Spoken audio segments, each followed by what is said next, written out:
আসসালামু আলাইকুম ভিউয়ার্স, আজকে আমি এই ভিডিওর মাধ্যমে দেখিয়ে দিব কিভাবে আপনারা ইউটিউব বা ফেসবুকের জন্য ব্যানার ফটো কিভাবে ক্রিয়েট করবেন। আমাদের মধ্যে অনেকেই কিন্তু আছে যারা ইউটিউব বা ফেসবুকের জন্য ব্যানার ফটো ক্রিয়েট করতে চান, কিন্তু কোন ওয়েবসাইট বা কোন অ্যাপ দিয়ে করবো সেই প্রসেসটা আমরা অনেকে জানি না। তো আজকের এই ভিডিওর মাধ্যমে সেই প্রসেসটাই দেখিয়ে দিব। চল্লিশ বিঘিন সরাসরি স্ক্রিনে গিয়ে এই প্রসেসটা দেখি।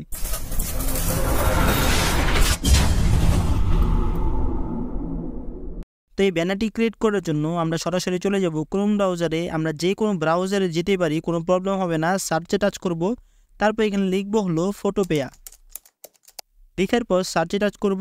ফার্স্টে যে ওয়েবসাইটটা আছে এখানে টাচ করব, নিউ প্রজেক্টে টাচ করব। ইউটিউবের যে ব্যানার রেশিওটা আছে সেটা এখানে সিলেক্ট করে দিব। দেখুন এখানে লেখা আসছে ইউটিউব কভার, এখানে টাচ করব। ক্রিয়েটে টাচ করব। টাচ করার পরে এরকম একটা ইন্টারফেস চলে আসবে। এখন আমি চলে যাব আমাদের কম্পিউটার স্ক্রিনে। আর ভিউয়ার্স, আমি কম্পিউটার স্ক্রিনে যা যা করব সেম টু সেম আপনারা সব কিছু করতে পারবেন এই আপনার ফোনের স্ক্রিনে। আমি কম্পিউটার স্ক্রিনে যাচ্ছি কারণ আপনাদেরকে দেখাতে সুবিধা হবে, আপনারা বুঝতে পারবেন ভালো। এখান থেকে ছোটো স্ক্রিনে কিছু বুঝতে পারবেন না, তার জন্য আমি বড় স্ক্রিনে চলে যাচ্ছি। তো আমি কম্পিউটার স্ক্রিনে এখন শিফট করছি। আসার পর এখান থেকে আমরা ইফেক্টে টাচ করব। তারপর এখান থেকে কালার ওভারলে এখানে টাচ করব। তারপর এখান থেকে আমরা কালারটা সিলেক্ট করে নেব। যে এখানে টাচ করলে কিন্তু কালারটা আমরা চেঞ্জ করতে পারবো। আমি এই কালারটা রাখছি, একটু রেড কালারটা রাখছি। রাখার পর এখান থেকে ওকেতে টাচ করব। ওকেতে টাচ করার পর এখানে ওকেতে টাচ করব। তারপর আমরা টাচ করব হলো এই যে নিউ লেয়ার একটি অপশন আছে, এখানে টাচ করব। এরপর এখান থেকে আমরা এই গোল চিহ্ন একটি আছে এখানে টাচ করব। টাচ করার পর এখান থেকে আমরা এই যে এভাবে টাচ করলে কিন্তু একটি গোল চিহ্ন চলে আসবে। এটাকে আমরা কালারটা চেঞ্জ করব, তার জন্য ব্ল্যাকে টাচ করে আবার কালারটা চেঞ্জ করে দিব। এই যে এখানে টাচ করলে এই শেপটাকে আমরা অন্য একটি কালারে দিব, তার জন্য আমি এইভাবে দিয়ে দিচ্ছি। দিয়ে দেওয়ার পর দেখুন নতুন একটি কালার চলে আসছে। ওকেতে টাচ করলেই কালারটা চেঞ্জ হয়ে যাবে। এখান থেকে আমরা অ্যাডজাস্ট করে দিব। অ্যাডজাস্ট করার জন্য এই যে এভাবে ধরলেই কিন্তু অ্যাডজাস্ট হয়ে যাবে, ছোট বড় হয়ে যাবে। একটু ঘুরিয়ে দিচ্ছি। ঘুরিয়ে দেওয়ার পর একটু অ্যাডজাস্ট করব, তার জন্য এডিটে টাচ করব। তারপর ফ্রি ট্রান্সফর্মে টাচ করে এখান থেকে আমরা অ্যাডজাস্ট করে দিব। এটাকে আমরা এভাবে অ্যাডজাস্ট করে দিব। তারপর এখান থেকে আরেকটি নতুন লেয়ার নিয়ে নিব। লেয়ার নেওয়ার পর এখান থেকে আমরা টাচ করব হলো এই যে ব্রাশ অপশনে। নীল এই চিহ্নটাকে আমরা সরিয়ে হোয়াইট দিয়ে দিব, একটু হোয়াইট ভাব রাখবো, তার জন্য এখান থেকে ওকেতে টাচ করব। তারপর এখানে টাচ করে আমরা সফট রাউন্ড একটি অপশন আছে এখানে টাচ করব। টাচ করার পর একটু বড় করে নেব। দেখুন এই যে গোলেটি চিহ্ন আসছে, এটাকে আমরা আরও বড় করে দিব। বড় করার পর অপাসিটিটা কমিয়ে দিব, ফ্লোটাকে কমিয়ে দিব, স্মুথনেসটাকে একটু বাড়িয়ে দিব। তারপর এখান থেকে দেখবেন টাচ করলে কিন্তু একটু হোয়াইট ভাব চলে আসছে।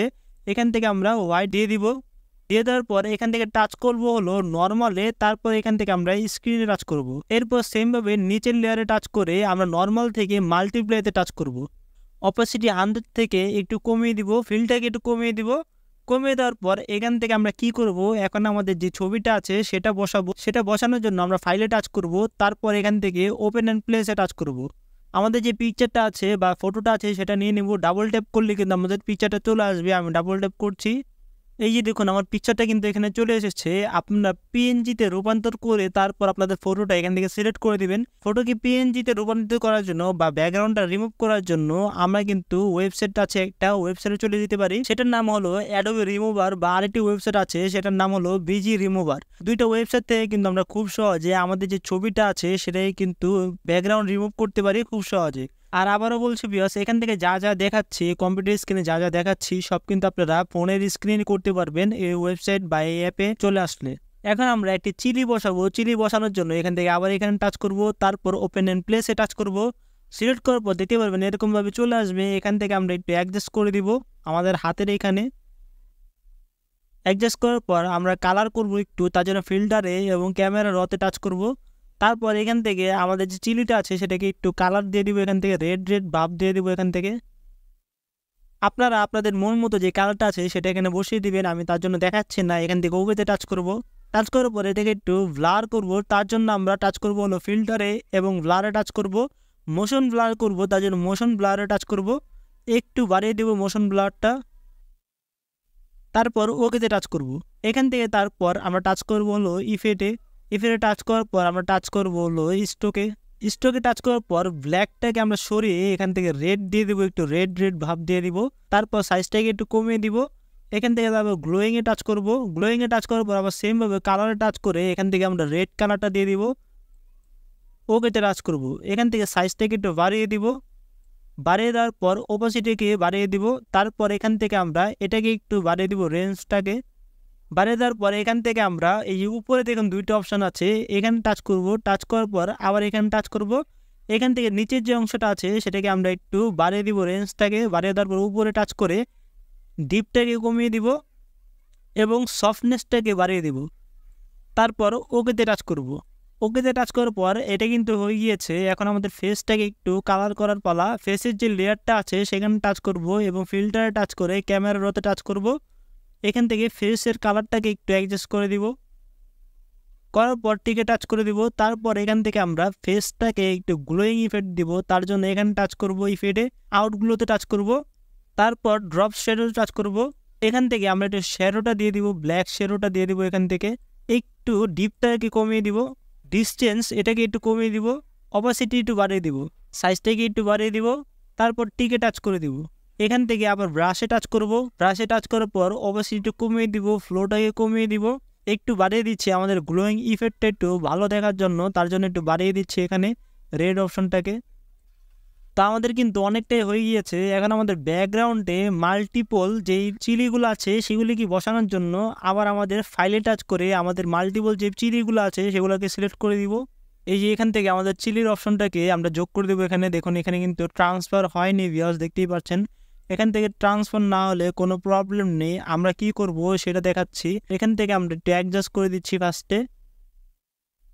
অ্যাডজাস্ট হয়ে যাওয়ার পর আমরা টাচ করব হলো আমাদের যে ইরেজার আছে সেখানে ব্যাকগ্রাউন্ড ইরেজারে টাচ করব, একটু বড় করে দিব। এখানে টাচ করে বড় করে দেব, একটু বড় করার পর এভাবে টাচ করলে দেখতে পারবেন, ওকেতে টাচ করে এভাবে টাচ করলে দেখতে পারবেন আমাদের কিন্তু ব্যাকগ্রাউন্ডটা রিমুভ হয়ে যাচ্ছে খুব সহজে। এখান থেকে আমরা পুরো ব্যাকগ্রাউন্ডটাকে রিমুভ করে নিব। তারপর এখান থেকে আমাদের যে ছবি আছে সেটার ব্যাকগ্রাউন্ডে নিয়ে যাব। এই যেভাবে নিয়ে গেলেই কিন্তু দেখতে পারবেন এই ইমেজগুলি কিন্তু হয়ে গিয়েছে। একটু কালার করার জন্য ফিল্টারে টাচ করে ক্যামেরাতে টাচ করে কালার করে নিব, ওকেতে টাচ করে দিব। তারপর এগুলোকে একটু ব্লার করব। ব্লার করার জন্য এখান থেকে আমরা মোশন ব্লারটা সিলেক্ট করে দিচ্ছি এবং বাড়িয়ে দিচ্ছি। বাড়িয়ে দেওয়ার পর ওকেতে টাচ করব।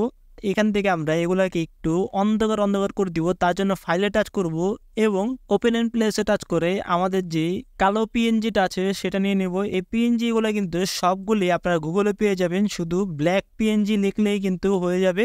ব্ল্যাক স্ক্রিন পিএনজি লিখলেই কিন্তু আপনারা সবগুলি পেয়ে যাবেন। এখান থেকে আরেকটু নিয়ে নিব, তার জন্য এখানে টাচ করে কপি করার জন্য ছেড়ে দিলেই কিন্তু কপি হয়ে যাবে। তারপর এডিট টাচ করে আমরা ফ্রি ট্রান্সফারে টাচ করে আমাদের যে ডান সাইড আছে সেখানেও একটু অ্যাডজাস্ট করে দিব। তাহলে দেখতে পাবেন আমাদের যে ইউটিউবের কভার ফটোটা আছে সেটা কিন্তু খুব সহজে হয়ে গিয়েছে, খুব সুন্দর লাগছে। এখন আমরা সেভ করার জন্য এডিটে টাচ করব। তারপর এখান থেকে আমরা এক্সপোর্ট আসে টাচ করে পিএনজি সিলেক্ট করে দিব। তারপর এখান থেকে আমরা সেভাবে সেভ করে নিব। তাহলে কিন্তু দেখতে পাবেন আমাদের গ্যালারিতে, মোবাইলের গ্যালারিতে সেভ হয়ে যাবে খুব সহজে। আমি যদি ফাইলে গিয়ে দেখাই তাহলে কিন্তু দেখতে পাবেন এই যে এখানে কিন্তু চলে এসেছে। আমরা চাইলে আমাদের যে ইউটিউবের লোগোটা আছে সেটা এখানে দিতে পারি বা নামটা দিতে পারি।